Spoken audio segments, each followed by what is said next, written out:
Hey, what's going on? It's Mark Smith for Awake and Alive, going over another one of our movement and mobility sections. As always with these sections of our programs, you can use it for a warm-up before one of our scheduled workouts where you do each of these exercises 30 seconds to a minute, or if this is one of your active recovery days and you're really focusing on dialing in some movement patterns, really working on the mobility to get better overall. Spend more time on each one, 2-3 minutes on each exercise, or go through it a couple times. Make this your practice for the day. So real quick, all of these can be done on the ground in just a couple square feet. You don't need a lot of space for this one at all. And again, it's a lot of floor work. We've got a lot of spine work in here and a lot of hip work as well. Real quick, going through it, we've got starting off our internal and external hip rotation with our hands behind us. Got this one from part of Ido Portal's squat clinic. And then we got internal rotation with the glide. That one's going to be great for releasing the IT band and open up that hip a little bit. Thoracic bridge, got that from Max Shank. Tripod overhead extension, that was Shane Hines. All this stuff I've gotten from other people, but I've collaborated and brought it together, compiled it, I should say. Compiled it and brought it together for you guys so that it is all in one spot, one resource for you. You don't have to go out and find these wonderful mobility exercises. Shin box switch, a lot of guys using that.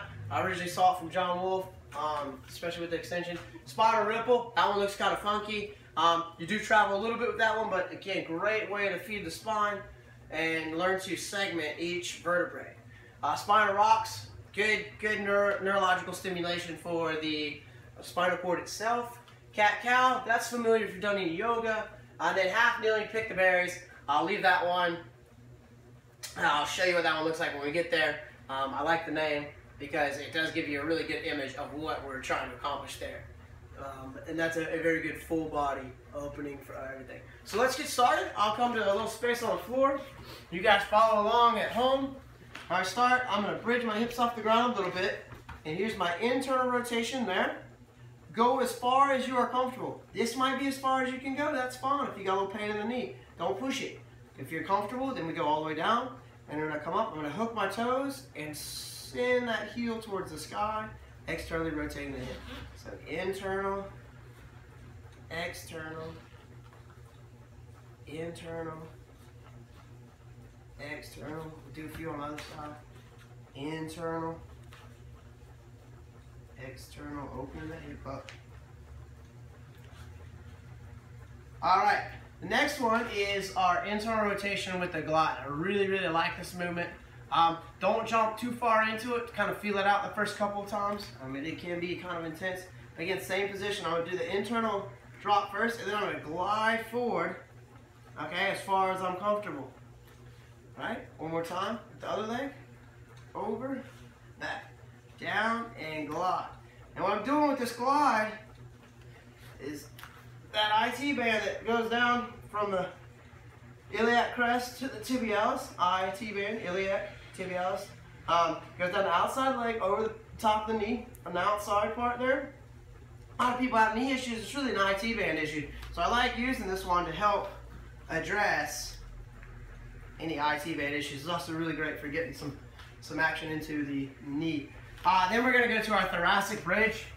Really a phenomenal, brilliant exercise here. It's going to hit shoulder, your mid-spine, and your hip flexors all at the same time. I'm starting this position here, this quadrupedal position. My legs are going to be, I'm going to step my right leg underneath me, and my left arm is just going to dangle. That's my counterweight. It's just going to dangle, and I bridge my hips up, okay? And this sort of dangling passive arm here, that's my weight. It gives me some traction.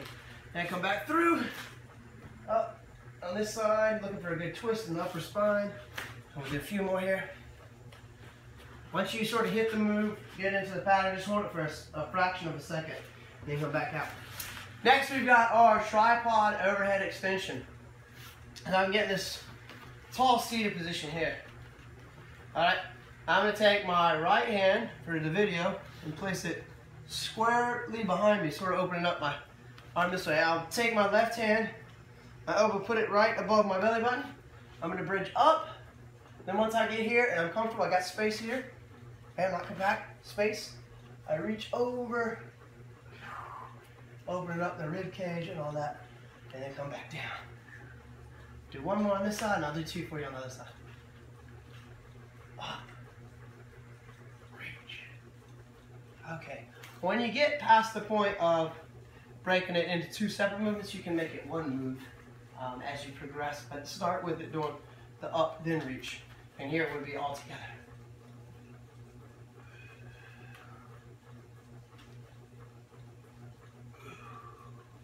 All right, there you have that. And then I'm right here. This is a great flow that I have for you because everything sort of transitions. And I can go right into my shin box switch, which is I'm back in the same position that I was for my tripod overhead extension. And I drop my shins to the side like this. All right, this creates the shin box. This is also called the 90-90 position.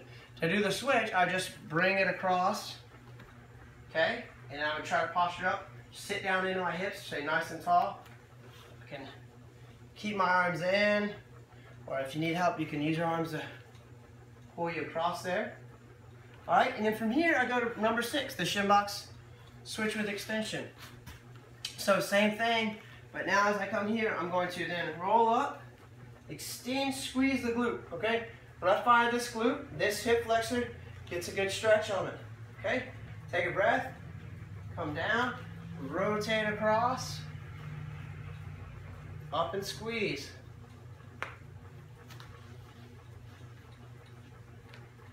All right, shin box switch with hip extension. There it is again, extending the hips, squeezing this glute, really opening that up. Got internal rotation there, and it's good stuff all over it. All right, next one's our spinal ripple. On this one, you will kind of creep across the room a little bit, so you might have to reposition yourself. But I'm gonna lay down on the front, all right? And I take my hands and I put them right here by my shoulders. Legs are together. What I'm gonna do is I'm gonna pull my butt up into the air, which it's gonna lift my lumbar spine. And then what I wanna do is ripple through and move my body forward just a little bit. So here, and then I ripple through and finish, okay? Reposition the hands, up, and ripple through and up. It should look like a little wave. Up and ripple through and up. All right. So there's that, the spinal ripple. Then we go back, feeding the spine again. Spinal rocks. I'm gonna come here, I'm gonna hold my knees. I'm gonna round my back out and flexion. I roll back, come up and pull my chest through, extending the spine. Roll, roll, round and roll, and up and through, really pulling your chest, like somebody's pulling your chest right through your knees. Even pull my shoulder blades back and down if you can see that. Round and roll, and up and through. Okay, and then we go to cat-cow. This one you've probably seen before, but it's great. We're all about feeding the spine. I heard this Chinese proverb once. It says you're only as old as your spine. I fully believe that. If we can keep a young, limber, healthy spine, we've got a lot more years in us that are productive. All right?